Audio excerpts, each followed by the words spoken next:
Espace TV, le 22h.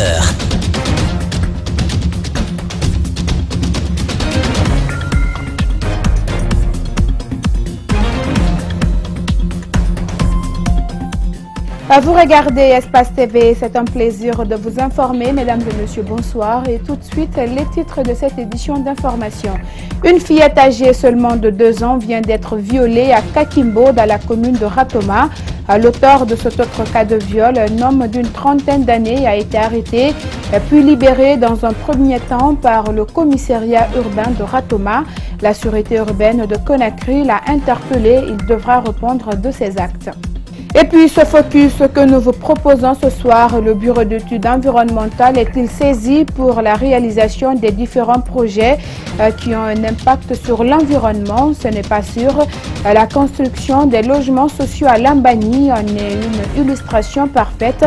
Vous allez le voir, les travaux sont à leur début, mais les conséquences sont déjà perceptibles. Et puis, Mondial 2018 en Russie, les commentaires fusent en France depuis la publication de la liste des Bleus. Adrienne Rabiot, qui a refusé d'être suppléant des Bleus en vue du Mondial 2018, a fait une énorme erreur et s'auto-exclut à commenter le sélectionneur des Bleus, Didier Deschamps, ce mercredi. Encore une fois, bonsoir. Une fillette de 2 ans a été violée par un jeune homme d'une trentaine d'années au quartier Kakimbo, dans la commune de Ratoma. La petite a été soumise à un examen médical qui a attesté l'agression sexuelle dont elle a été victime. Son violeur, mis aux arrêts par le commissariat de Ratoma, a été libéré quelques jours après son jugement et saisi par l'affaire. Une ONG de défense des droits de l'homme dénonce une légèreté et des autorités réclament justice. Uminatou Sidibé et Ibrahima Souri Kamara. Le viol s'est produit le 11 avril dernier dans une rivière de Kakimbo alors que sa mère se trouvait au marché. Après l'acte, la victime est revenue à la maison couverte de sang. Sa famille a donc procédé à un examen médical puis déposé une plainte contre Alassane Kamara, présumé violeur au commissariat de Ratoma qui l'a arrêté puis libéré 2 jours après sans jugement. Interpellée sur le cas, une ONG des droits de l'homme s'est aussitôt saisie de l'affaire. Et donc nous lui avons demandé de nous envoyer les documents attestant le viol. On nous a communiqué le rapport médical. Nous sommes dirigés vers le commissariat urbain de Ratoma pour aller vérifier la véracité de cette information. Mais fort malheureusement, le commissariat n'a pas pu collaborer avec nous. Alassane Kamara est à nouveau dans les mains des autorités, ce grâce aux démarches menées par cette ONG qui a travaillé avec la direction régionale de la police de Conakry. J'avais à les ensuite d'abord de me rechercher cet individu, de le mettre en état d'arrestation, ce qui fut fait. Et disciplinairement, au niveau interne, on va prendre des dispositions par rapport à cela. Mais ils se sont tous impliqués. C'est vu, dès lors que ils ont pris à bras le corps quand même ce dossier-là. Boubacar Kassé compte aller jusqu'au bout dans cette affaire. Une manière pour lui de lutter contre la recrudescence des viols en Guinée. Personne n'est au-dessus de la loi, qu'il soit fils d'un policier ou quoi. Mais nous avons affaire à un individu qui est en porte-à-faux avec la loi. La fillette violée suit depuis quelques jours un traitement médical au CMC de Matam. Après l'incendie, l'heure est à la reconstruction au marché Anta. Les victimes s'activent grâce au coup de main de bonne volonté. Entre-temps, ils attendent toujours un geste de la part des autorités. De retour au marché d'Anta, voici le reportage de Gibrilba et de Aliouba. Au beau milieu du marché d'Antag, l'on se croirait dans un autre chantier. Alors qu'un incendie il y a près d'une semaine est passé par là. La reconstruction se fait petit à petit en faveur des victimes qui peinent encore à se remettre du drame. On demande de l'aide de l'État. Si le président pouvait venir en aide, c'est bon. Et le moral avec l'ensemble des marchands? Complètement abattu. Et c'est le mois de carême, c'est le mois là qu'on peut avoir un peu d'argent. Finalement, tout est parti en feu. Le moral au bout des orteils, Aïssa Touba a tout perdu dans son petit magasin. Les réminiscences d'un drame la hantent toujours. Pour elle, il est difficile d'oublier la perte d'une marchandise qui s'élève à 130 millions de francs guinéens. Maintenant là, on a contribué quelques sommes d'argent pour commencer, pour voir si l'État va voir notre commencement et nous venir en aide. Vous personnellement? Moi personnellement, là où je suis, là je n'ai actuellement rien. Des charpentes se dressent, on refait des couches de peinture, des chaînages, des murs. Ce début de réparation permet aux victimes d'essuyer les douleurs et penser à l'avenir. La somme elle est estimée à 4 milliards 185 millions plus et 173 000 francs guinéens. Vous avez vu, les pertes, elles sont énormes. Maintenant, il y a des commerçants ici qui n'ont pas été victimes. Et eux aussi, ils ont essayé de contribuer pour aider les gens qui sont victimes. Des cas d'incendie dans les marchés à Conakry reposent encore la question sur les installations électriques et les accès des lieux quand il y a problème. Pour l'heure, pas de réponse à cette problématique. Difficile de le croire, mais le choix semble déjà être fait entre fluidité de la circulation et les ordures. Au marché d'Anta, c'est bien les ordures qui sont choisies. La transversale numéro 6 est à ce niveau envahie par les étalagistes et les immondices. L'odeur qui s'y dégage est insupportable pour les usagers. La santé publique des populations est plus que menacée à l'approche des grandes pluies. Mohamed Souma et Aliouba ont fait le constat. Nous sommes au marché d'Anta. Si vous vous êtes fié à votre GPS pour trouver votre voie, rassurez-vous qu'il ne vous a pas menti. Derrière ces monticules d'ordures, il y a bel et bien une voie, une route jadis, mais aujourd'hui bloquée par les étalagistes où il est difficile de se frayer un chemin. Les étalagistes nous témoignent qu'ils payent bien sûr des taxes pour qu'ils soient enfin débarrassés de ces ordures à l'administration du marché. Sauf que ces autorités n'ont pas voulu se prêter à notre interview. Nous allons faire une immersion dans le marché pour plus de témoignages. Pour le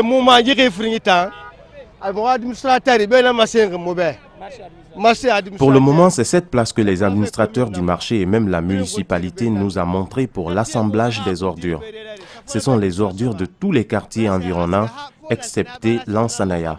C'est pourquoi en 2 jours déjà, c'est une montagne d'immondices que vous retrouvez.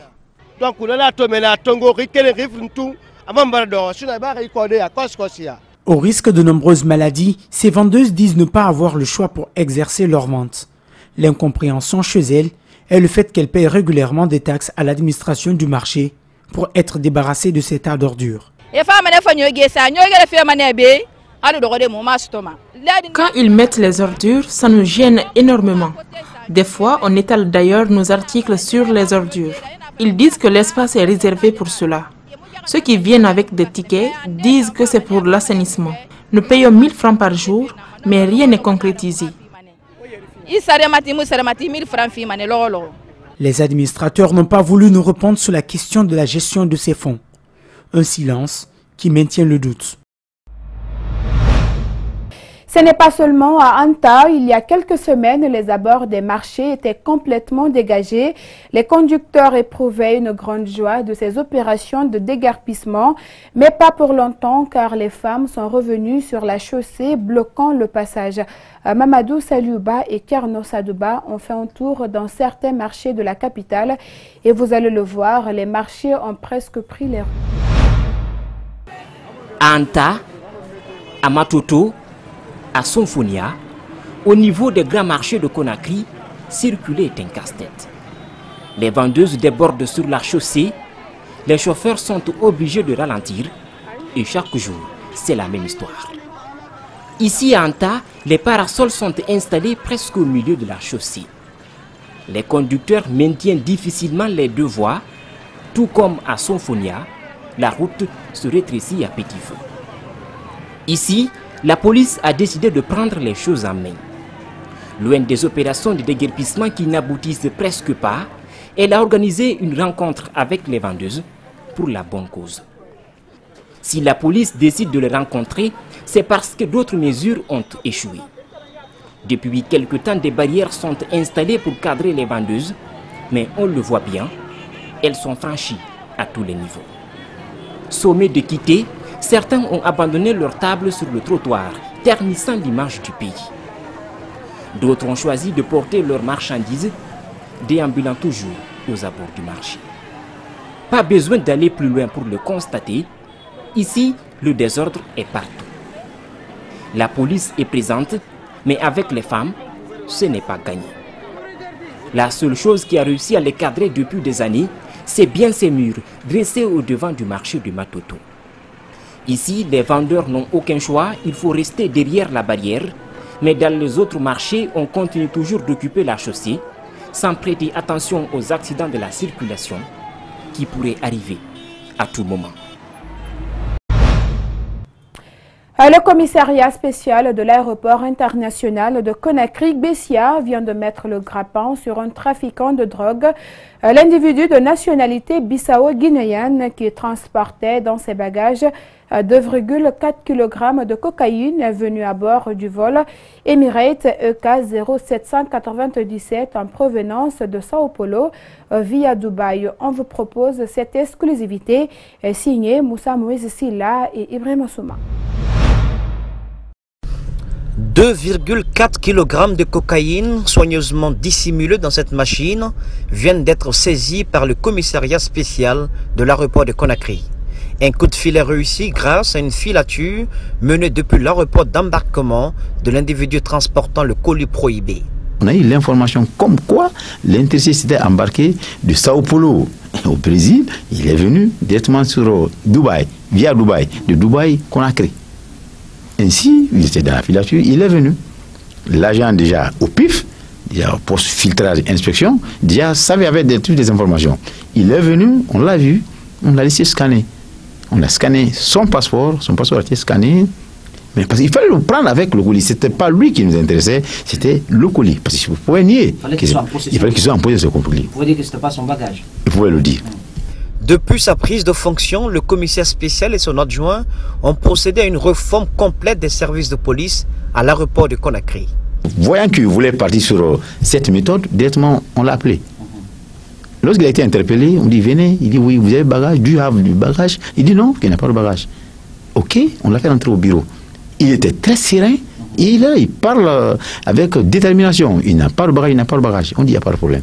Donc l'agent par réflexe policier, il est allé à la soute pour le regarder. Donc on a pris son passeport.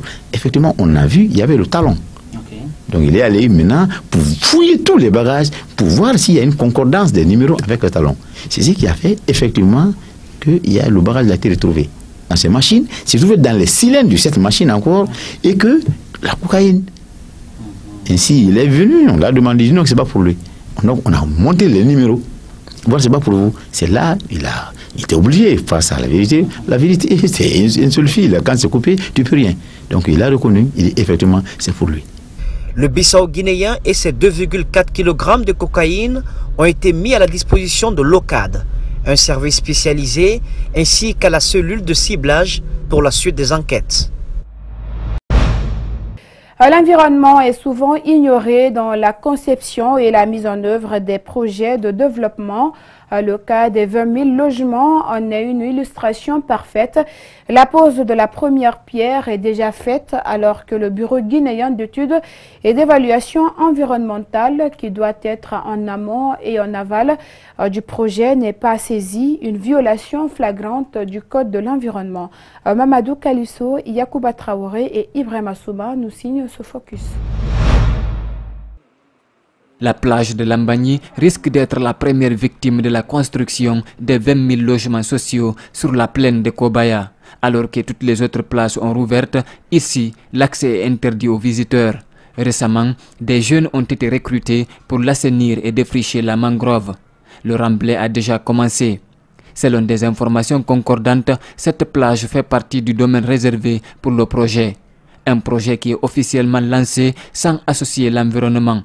Une violation flagrante du Code de l'environnement promulgué en 1987 qui stipule en ses articles 82 et 83, je cite, « Tout projet de développement doit être préalablement soumis à une étude d'impact environnemental. » Tous les projets de développement dans les conditions normales doivent faire l'objet d'une étude d'impact et l'environnement dans son ensemble doit être pris en compte depuis la conception d'un projet. Depuis qu'on a l'idée du projet, on doit penser quels sont les impacts positifs et négatifs de ce projet sur le milieu récepteur et sur l'homme. Le site est dans une zone côtière, mais même la direction générale du milieu marin et des zones côtières n'a pas été saisie. Son responsable a pris fonction il y a près d'1 an. À vrai dire, je n'ai trouvé ici aucun dossier qui parle ni de près ni de loin par rapport à ce projet. Le bureau d'études et d'évaluation environnementale a été créé en 2013. Il intervient principalement à 2 niveaux. D'abord, la validation de tout le processus d'évaluation environnementale. Ensuite, le suivi et la mise en œuvre des plans de gestion environnementale et sociale. Ce service permet aux décideurs de se prononcer sur l'acceptation ou non d'un projet. Je pense qu'il serait très important, très important pour nous, parce que nous sommes là en tant que représentants de l'État, que cet important projet soit soumis à une étude d'impact environnemental et social. Ça permet de protéger les travailleurs, les employés pendant la phase de construction, et ça permet, n'est-ce pas, d'éviter assez de désagréments pendant la phase d'exploitation des logements. Ce responsable affirme que son service a été saisi dans de nombreux projets, notamment ceux de la route Koya-Dabola, des échangeurs des voiries urbaines. Mais pourquoi son service a été court-circuité dans le projet des 20 000 logements sociaux? Qu'est-ce que le promoteur et l'État cachent? S'interroge cet environnementaliste. Je pense que la question qu'il faut se poser, un projet de ce genre qui arrive à maturité et que le service d'évaluation environnementale ne soit pas saisi, quel doit être comment le budget doit intervenir. Les environnementalistes ne sont pas des obstacles à la réalisation des projets de développement, mais plutôt des partenaires pour éviter des désagréments après l'exécution d'un projet.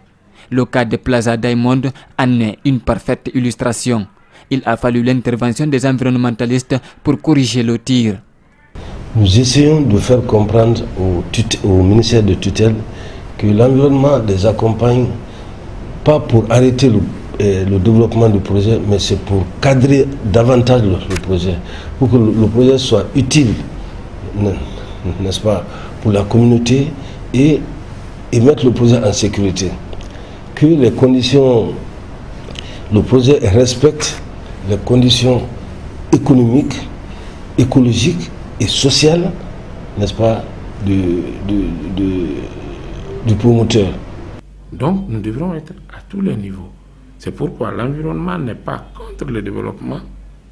L'environnement est pour le développement, mais pour un développement durable qui tient compte de tous les enjeux et de tous les intérêts. Selon des sources proches du dossier, le remblai sera d'une hauteur de 2 mètres. Les conséquences écosystémiques ne peuvent être perçues, voire évitées, qu'avec l'implication des environnementalistes. Réunion de l'Observatoire national et des comités de concertation dans les localités minières CML. Il était question de faire le bilan des 6 mois écoulés, planifier et orienter les activités de ces CML. Le secrétaire général du ministère des Mines et de la Géologie salue cette initiative et invite à plus de responsabilité dans la prévention et la gestion des conflits dans les zones minières. C'est une rencontre soutenue par la GIZ Al-Senibari et Yacouba Traoré, signe ce public reportage. Ces comités de concertation dans les localités minières sont installés en Guinée depuis 2010. À ce jour, ils sont 91 et couvrent 22 préfectures. Leur rôle est de faciliter la cohabitation pacifique entre les populations villageoises et les sociétés minières. Ils se réunissent chaque 6 mois. Il est question pour l'Observatoire national des CCLM de se rencontrer 2 fois dans l'année, c'est-à-dire à chaque 6 mois, pour faire une rétrospective, savoir ce qui s'est passé dans les 6 derniers mois et se projeter dans les 6 mois à venir, c'est-à-dire se planifier, orienter l'ensemble des activités des CCLM pour les 6 mois à venir. Ces comités de concertation dans les localités minières sont installés par le ministère des Mines en collaboration avec le ministère de l'administration du territoire. Ils servent également de structure de veille et de prévention des conflits dans ces zones minières. Cette réunion semestrielle nourrit d'espoir Sadouni Magal. Je souhaite ardemment que vos travaux, que vous allez commencer aujourd'hui, qui vont finir demain, et les décisions qui vont en découler, permettent d'améliorer rapidement les réalités des CCLM, car la prévention et la gestion des conflits sont des priorités nationales. La GIZ, partenaire privilégié, a tenu à réitérer son engagement dans l'accompagnement du gouvernement guinéen dans la gestion des revenus au bénéfice des populations. Dans le cadre de la mise en œuvre du projet GRSE, nous accompagnons le développement au niveau local. C'est-à-dire, on nous demande d'appuyer toutes les parties prenantes au niveau local, les administrations locales, à faire en sorte que l'extraction minière ne soit pas une malédiction, mais plutôt quelque chose de profitable, d'une manière gagnant-gagnant. La coopération allemande continuera à accompagner l'État guinéen à travers le SRCCL. Cette rencontre de travail va durer 2 jours. 6 compagnies minières sur 8 membres du réseau Environnement Bauxite célèbrent la journée internationale de la biodiversité. Avant la signature du protocole d'entente, 3 panels ont été animés sur l'encadrement législatif, les outils d'atténuation des impacts sur la biodiversité et l'adaptation écosystémique au changement climatique. Mamadou Sadio Baldé et Alseni Kamara. Les entreprises comme AMC, CBG, GAC, Alufer, SMB et AMR décident d'harmoniser leurs efforts autour du réseau Environnement Bauxite. Créé sous l'égide de la Chambre des mines, ces compagnies minières ont, à l'occasion de la Journée internationale de la biodiversité, animé 3 panels. Sur l'encadrement juridique, le DGA du point focal de la criminalité de la faune sauvage attire l'attention sur le danger qui guette la biodiversité. Réfléchissons de ce qu'il y avait 50 ans, de ce qu'il y a aujourd'hui, et si des dispositions ne sont pas prises, on voit seulement la mallette financière qui arrive dans le pays sans penser que la pauvreté, l'appauvrissement de cette diversité biologique entraîne plus de pauvreté pour les populations. Les outils d'atténuation des impacts sur la biodiversité et l'adaptation écosystémique, les différents acteurs en ont discuté de long en large. Au nom des compagnies minières, André Baya appelle à la responsabilité. Aucune industrie ne peut survivre à long terme s'il détruit ses voisins. Si nous sommes dans ce pays, ce n'est pas pour détruire, mais pour créer de la richesse, du bien-être autant que possible, créer de l'emploi et respecter non seulement les villageois qui se plaignent, mais aussi les sans-voix. Et quand je parle des villageois sans voix, je pense à la biodiversité. Le PNUD est un partenaire privilégié de l'État guinéen dans la préservation de la biodiversité. Tous les êtres vivants ont un lien étroit avec l'environnement. Cette institution aide les populations guinéennes à s'adapter aussi au changement climatique. La biodiversité est vitale car sa préservation est étroitement liée aux services rendus par les écosystèmes. Dans chaque écosystème, les êtres vivants, y compris les êtres humains, forment un tout et interagissent les uns avec les autres, mais aussi avec l'air, l'eau et la terre qui les entourent. La Chambre des mines, le ministère de l'Environnement apprécie la prise de conscience des industriels. Ils appellent à une collaboration franche et s'engagent à encourager les bonnes initiatives.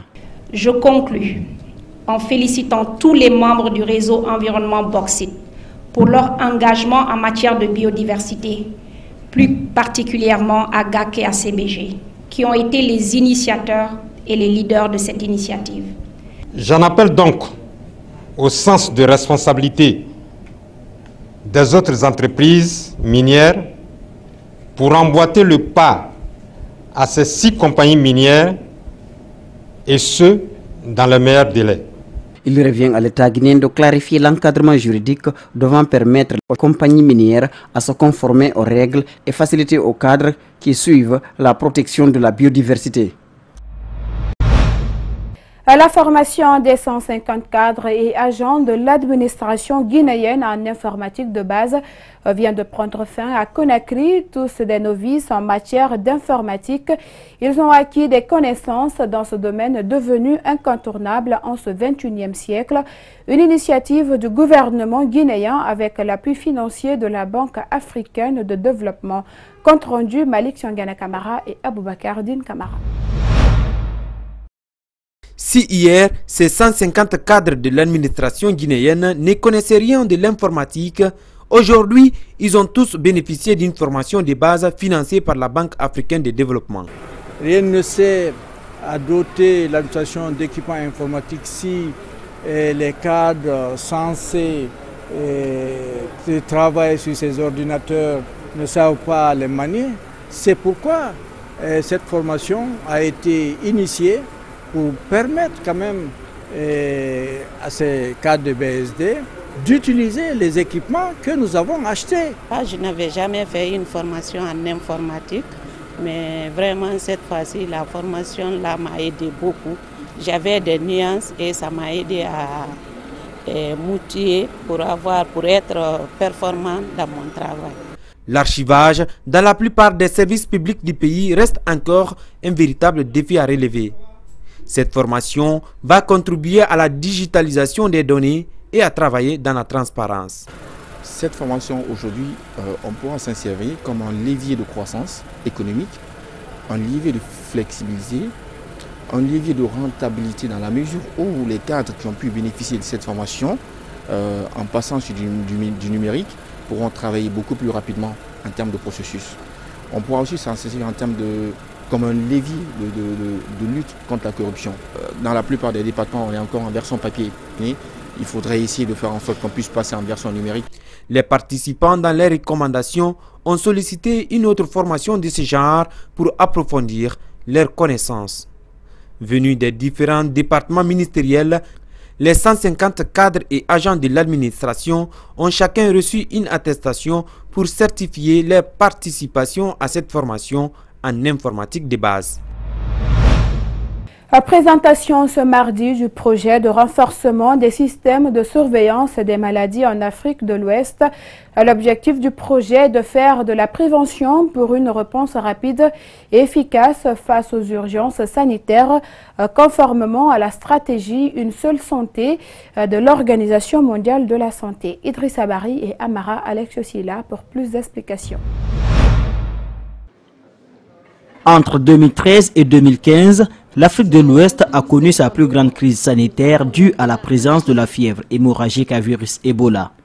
Cette crise sanitaire a surtout mis à nu la faiblesse du système de santé dans toutes ses composantes, mais aussi la faible collaboration intersectorielle dans le processus de lutte contre les urgences sanitaires. Pour éviter de telles crises à l'avenir, un accent doit être mis sur le renforcement des capacités de prévention, de surveillance et de riposte, d'où l'approche de l'OMS Une seule santé. Aujourd'hui, il a été démontré sur la base des statistiques que la santé ne peut plus être abordée sous un seul angle. Il faut que ce soit multidimensionnel, multisectoriel et multidisciplinaire. Il s'agit donc de rapidement assurer l'opérationnalisation des interventions communautaires, de surveillance, de préparation aux ripostes et de réponse aux épidémies au niveau de la sous-région. Le projet Redissé est une proposition de la Banque mondiale pour les 15 pays de l'Afrique de l'Ouest. Son objectif, renforcer les capacités et la collaboration intersectorielle dans le domaine de la surveillance et des réponses à y apporter. Selon des statistiques de l'OMS, 75% des maladies qui affectent les humains sont d'origine animale. Le but de cette rencontre de Conakry vise à permettre aux services de santé humaine, animale et environnementale de détecter précocement les événements sanitaires exceptionnels, vérifier et communiquer le statut sanitaire des populations, d'où la présence du ministère de l'élevage et des productions animales. Le ministère de l'élevage, c'est de renforcer aussi tous les systèmes de surveillance des maladies qui sont des maladies dites zoonotiques qui passent donc des animaux aux humains.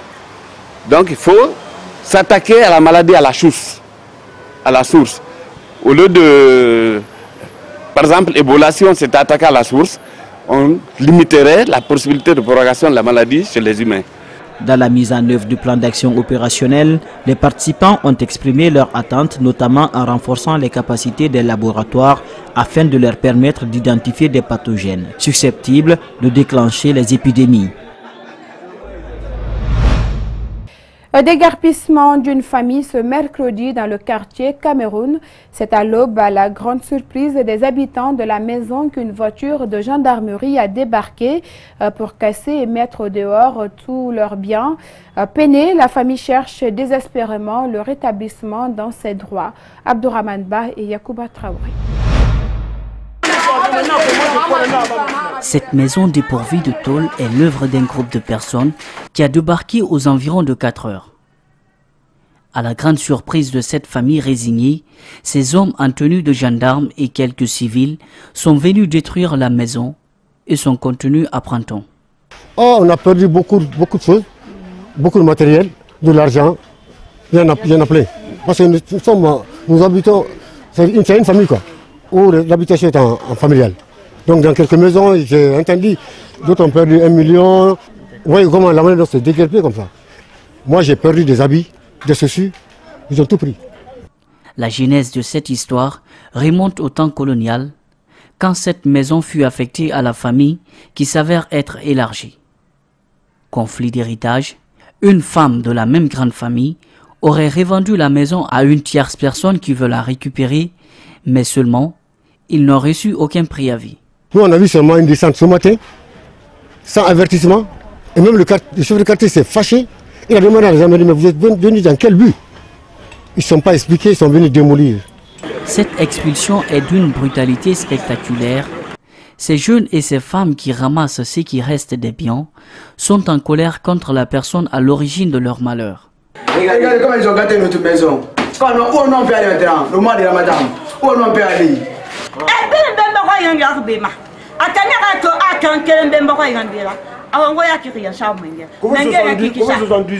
Aujourd'hui, les membres de cette grande famille ne pourront compter que sur les voisins pour ne pas dormir à la belle étoile.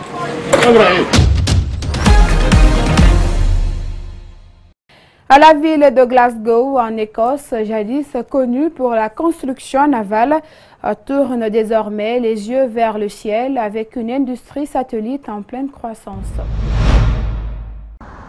À l'époque où la Grande-Bretagne régnait sur les mers, un quart de la flotte mondiale était construite à Glasgow, en Écosse. Aujourd'hui, c'est dans l'espace que se bâtissent de nouveaux empires, et Glasgow est une fois encore à la pointe de ce secteur en pleine émergence. Après les États-Unis, c'est la ville qui produit le plus de satellites au monde, des satellites dont la taille n'a plus rien à voir avec celle de leurs ancêtres. Imaginez une bonne bouteille de whisky et vous aurez une idée de la taille de notre satellite. Glasgow est spécialisé dans les CubeSats, de petits engins orbitaux utilisés pour le guidage par satellite ou les prévisions météo. Spire Global et son voisin Clyde Space construisent environ un satellite par semaine. Une production qui incite d'autres sociétés à se lancer dans l'activité. Voici Licorne 1, c'est le premier satellite que nous avons fabriqué. Il sera lancé l'année prochaine sur Unisat 7, sur un vaisseau Soyuz. Le prix du lancement d'un satellite est supérieur au prix de l'or au kilo. Donc cela a du sens de fabriquer des cubes plus petits et pour la première fois, il sera possible de faire beaucoup de choses avec. La technologie est devenue suffisamment petite dans le cadre du développement des téléphones portables, par exemple, pour que nous puissions nous dire « Eh, nous pourrions utiliser la miniaturisation pour d'autres choses et cela pourrait être très utile. » L'espace est un marché très important pour l'Écosse. Il génère plus d'1 milliard de livres pour l'économie et près de 20 000 emplois. Nous avons dépensé à peu près 20 millions de livres pour reconstruire cette infrastructure à Glasgow et embaucher des talents locaux. C'est notre bureau le plus important et nous construisons tous nos satellites ici. Il y a un très bon réservoir de talents ici, surtout dans le domaine de l'électronique que nous avons exploité. L'agence spatiale du Royaume-Uni veut tripler la taille de cette industrie d'ici à 2030. Les satellites écossais n'ont pas fini de repousser les frontières. Adrian Rabiot, qui a refusé d'être suppléant des Bleus en vue du Mondial 2018, a fait une énorme erreur et s'auto-exclut, a commenté le sélectionneur des Bleus, Didier Deschamps, mercredi en conférence de presse au premier jour du rassemblement à Clairefontaine. J'étais surpris, bien évidemment. Après, je peux comprendre la déception, l'immense déception. Mais de là à prendre une telle position, on parle d'un jeune joueur qui est depuis un petit moment, qui était dans le groupe France, sanctionné. Pourquoi ça? Il s'auto-exclut de lui-même. J'ose espérer qu'à travers certaines décisions comme celle-là, ça lui permettra de mûrir, de réfléchir, parce que je suis convaincu qu'il a fait une énorme erreur en prenant une telle position, parce que voilà, le très haut niveau, il n'y a pas de place pour les états d'âme. Et voilà, c'est la fin de cette édition d'information réalisée par toute l'équipe d'Espace TV. Merci à tous de l'avoir suivi et l'info continue sur notre site web à www.espacetvguinée.info et bonsoir.